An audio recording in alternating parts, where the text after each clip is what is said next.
All right, y'all, I am going to can some salsa today for the Every Bit Counts challenge.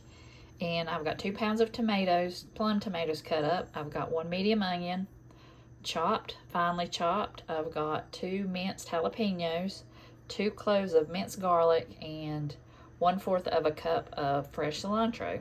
So I'm going to go ahead and transfer it to this bowl, or to this pot. I'll put in some salt and some pepper and then some lime juice, and then we'll go to the next step. I'm using this recipe in this all new Ball Book of Canning and Preserving, and it's on page 162 and 163, and you can do different ones: corn and cherry, green tomato salsa verde, habanero tomatillo, mango chipotle, and I'm doing the tomato jalapeno. It said 6 limes for 1/2 cup, but I only needed 4, so I had some juicy limes. So I'm going to add that too as well. I did add pepper, but I just grinded some pepper in there. So, because I can't, I don't have, that's all I have, so I don't have any pepper to measure. So I am going to bring this up to a boil and reduce it and simmer it for 5 minutes. So I'm going to process these for 15 minutes. All right, y'all, I finally got my salsa done, and it looks really good. It looks just like I made it fresh, so I'm excited to try that. All right, y'all, I made a pepper tower. This is my new scale. I was weighing things on that digital scale that I had, and I had it on grams instead of pounds, so I went out and bought this thing so I can weigh properly.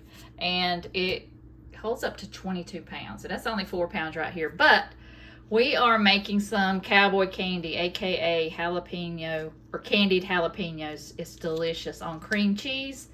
And I don't have enough jalapenos. And to tell you the truth, it's really hot. So I'm going to add some peppers, because when you're canning, a pepper is a pepper is a pepper.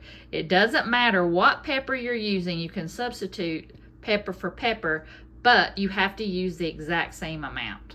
I've got some green peppers, I've got some red peppers, I've got some in between, and I've also got some banana peppers, and also my jalapenos. So I'm going to cut all this up. 4 pounds is for the recipe. I almost just cut it in half and did 2 pounds, but I'm going to do the whole recipe because it's delicious, and I'm getting ready to use up the rest of what I made last year. So I have got 4 cups of sugar in my pot, and I have got 3 cups of apple cider vinegar, and I'm going to pour the vinegar into the sugar, and we'll make the brine. Now, it said apple cider vinegar or white vinegar, but if I'm doing anything that's kind of sweet, I always put in the white vinegar. You could put in cider vinegar if you would like, but I like to make it a little bit less sweet if I can. Okay, I put the sugar, which is 4 cups of sugar. I put 3 cups of vinegar in here.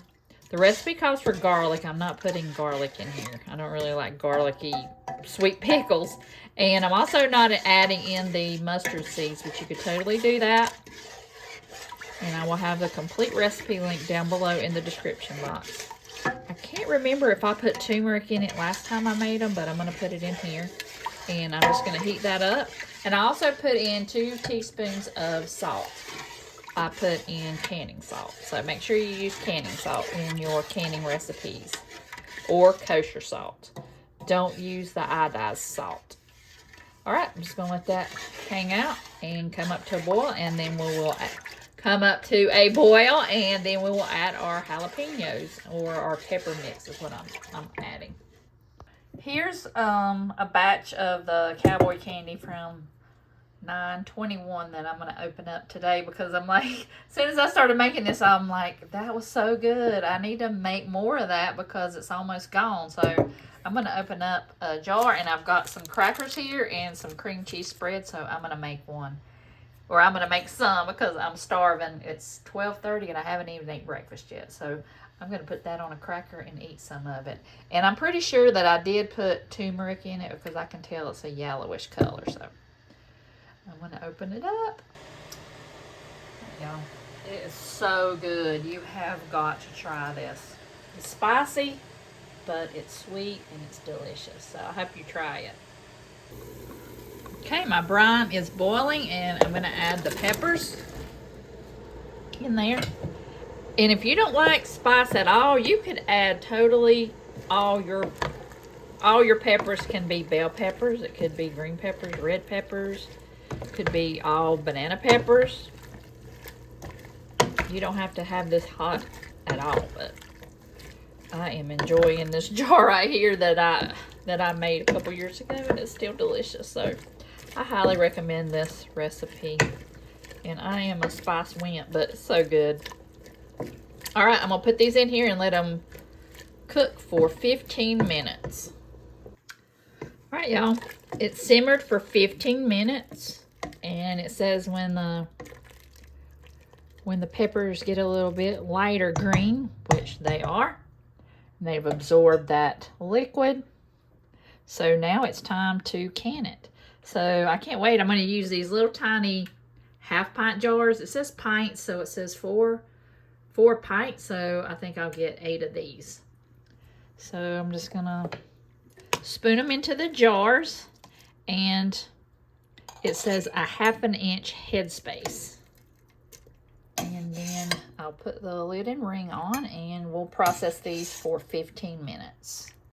Today I'm going to make some chicken broth. I've got my roaster out, and I defrosted these 2 chickens. I've got them covered in salt and pepper, and then I'm going to add some other things to it and cover it with water, and we're going to cook it down and make some delicious organic chicken broth. All right, I covered it with water. I put some onions, celery, a bay leaf, and some peppercorns, and I'm going to cook this about all day. You could probably cook it 2 days if you'd like, but I'm just going to cook it until the chicken is nice and tender. I'll take that out, and then we'll can up the broth. Y'all, I wish you could smell this. It smells like Thanksgiving in here. But you could just cook the chicken in there all day, or you could take the chicken out or chicken off the bone after a couple of hours and put the bones back in there and cook it for another day or so and have some more delicious bone broth. But I just cooked it for a couple of hours. I took the chicken off the bone, and I've got the broth here, and I'm going to put it in the fridge so I can skim off the fat. So just however long you have it until the fat forms on the top, and then skim that off, and then you'll be ready to can it. Okay, it's been in the fridge, and now I'm just going to skim off this fat that has come up to the top. You don't want a whole lot of fat in your product to help to make it not seal. So I'm going to skim this off of the top, and it's really easy to do. It's just like a very solid layer, and just spoon that off, and then we'll be ready to heat the broth up and can it.